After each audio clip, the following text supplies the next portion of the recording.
又到咗10月嘅最後一日，咁我哋就復一復個大市嘅盤啦。咁從9月份到而家咧，大家都睇得好清楚啦。其實呢個市場而家咁嘅定性咧，就唔屬於大牛市嘅。咁其實抖音好多人都同我呢個意見一樣。呢個唔係一個大牛市。呢個只不過係咧，係一個大行情，有行情，但係唔係牛市，大家要分清楚呢樣嘢。牛市咧就乜撚都識升嘅，但係行情咧就會有標的物嘅。咁點解咧？其實原因好簡單嘅啫。咁我哋熊貓家咧。9月份開咗箱蘋果啦，係咪啊？咁你開呢箱蘋果，哇，係好靚喎！箱蘋果，好多人去搶啦，係嘛？咁浸聲又搶咗好多喎，咁點算啊？仲好多人戇鳩鳩咁未搶到嘅，因為蘋果唔係好多，就得5000幾隻，係嘛？靚嘅唔係好多，咁點辦啊？咁熊貓咧就係一個最唔好嘅地方咧，佢個好客之道，佢成日想俾多啲好嘢啲外國人食，即係佢係客人啊嘛，遠方嚟嘅客人，我哋係要招呼好啲嘅，呢個又係中國人嗰個待客之道，靚嘅蘋果咧想留翻俾啲外國佬食，咁你而家將啲蘋果炒到咁高個價格。外國佬買唔起嘅，係嘛？你炒到比法國嘅超市仲貴，咁我外國佬使鬼嚟你中國買蘋果啊？係嘛？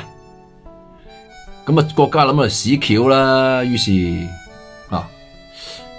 咁蘋果一箱蘋果肯定係有靚有唔靚㗎啦。我哋小學都聽過一條寓言啦，嗰啲媽媽咧就肯定會將嗰啲爛蘋果食咗先嘅，咁最尾咧。就從頭到尾食爛蘋果，咁但係咧缺乏咗一個好必要嘅條件，就係其實我蘋果係有限，所以咧你食完爛蘋果，其實啲好蘋果仲喺嗰度嘅，咁好有啲人聽得明我講嘅嘢噶啦。咁其實咧前提要將啲好蘋果留翻俾特朗普揭曉咗之後一齊出嚟慶祝嘅。咁啲爛蘋果點算啊？冇理由掉咗佢嘅。咁爛蘋果點算呢？咁我哋做開啲家庭嘅主婦係咪？做開當家嗰啲媽咪都識噶啦。爛少少唔怕嘅，係咪？爛少少咪咗佢咯，係嘛？咪咗爛嘅地方拎去煲湯咯，係嘛？咁冇爛嘅咯。物盡其用咯，而且爛蘋果唔係隨便可以掉噶。中國咧其實有個傳統嘅，例如嗰啲人結婚，係嘛？嗰三姑爹六姨婆送隻金額俾你，係嘛？你要帶晒噶，知唔知啊？你唔能夠話喂三姑姐嗰度帶咗，我六姨婆嗰度唔帶噶，咁啊唔撈嘅咁六姨婆會唱你嘅，係嘛？咁所以咧，一箱蘋果入邊，就算嗰隻爛嘅，都係同地方某個政府或者某啲人，佢有千絲萬縷嘅關係噶嘛，係嘛？嗰個就係六姨婆嚟嘅，六姨婆隻蘋果你咁掉咗佢，你將佢清除出市場啊，係嘛？你得罪一個六姨婆啫。仲有好多六姨婆噶嘛，係嘛？咁5000幾個蘋果入邊，可能成半都係有三姑六婆嗰啲關係，藤藤瓜瓜楞住嘅，你點清除得晒？清除得晒就喐咗社會根基。我哋係咩啊？習大大講，我哋係先立再後破，冇理由打爛隻飯碗，再去做隻碗噶嘛。我哋係做好咗隻新碗，先去打爛舊隻碗噶嘛？有冇學習過最新嘅領導精神啊？你學習咗你就知啦，呢啲咁個唔好睇嘅蘋果，我哋就先咪咗嚟食。咁點解最近嗰啲垃圾飛天行情啊？就係呢啲爛蘋果，你咪咗嚟食咗先咯，係咪啊？將佢整埋資產置換，係嘛？反正就同一間集團入邊嘅嘢，將啲優良嘅放落去，將啲唔好嘅拎開佢啦。你服裝嗰啲唔撈嘅，唔啱時勢玩嘅，放啲高科技落去，將服裝拎開，咁咪而家炒緊呢個概念。咁而家係咪爛蘋果、食爛蘋果、攞爛蘋果嚟煲湯嘅階段。咁你作為一個正常嘅市場投資者，係嘛？或者作為一個家庭成員，你阿媽攞爛蘋果嚟煲湯，你可以話唔飲，係嘛？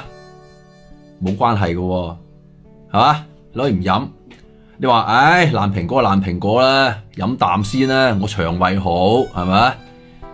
都冇問題咁就解決咗點解嗰啲咁嘅績優股唔去啊？係嘛？做埋晒呢啲咁嘅爛啊、少啊嗰啲古靈精怪嘢嗰啲咁好蘋果幾時食啊？好蘋果一定會攞嚟食，但幾時攞嚟食啊？咁唔知啦咁你睇家長嘅心情咯，係嘛？唔係話你喊幾聲唔哭嘅小朋友冇奶食，你哭幾聲就即刻拉嗰啲好嘢喎。我覺得唔會咯，拉嗰啲好嘢咧都係睇心情。呢個心情咧就關係到一個國內嘅形勢同埋國際上嘅形勢，佢綜合考量。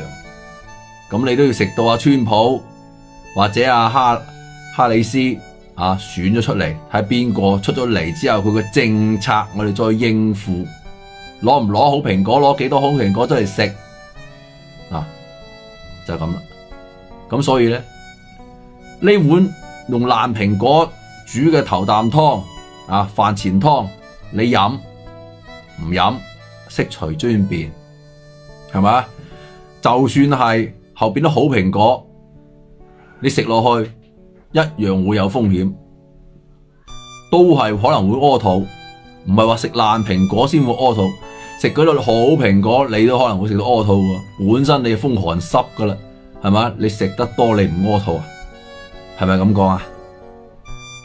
咁講得深奧啲，如果覺得太過明白咧，就會俾人 cut 噶。呢個就係我嘅見解。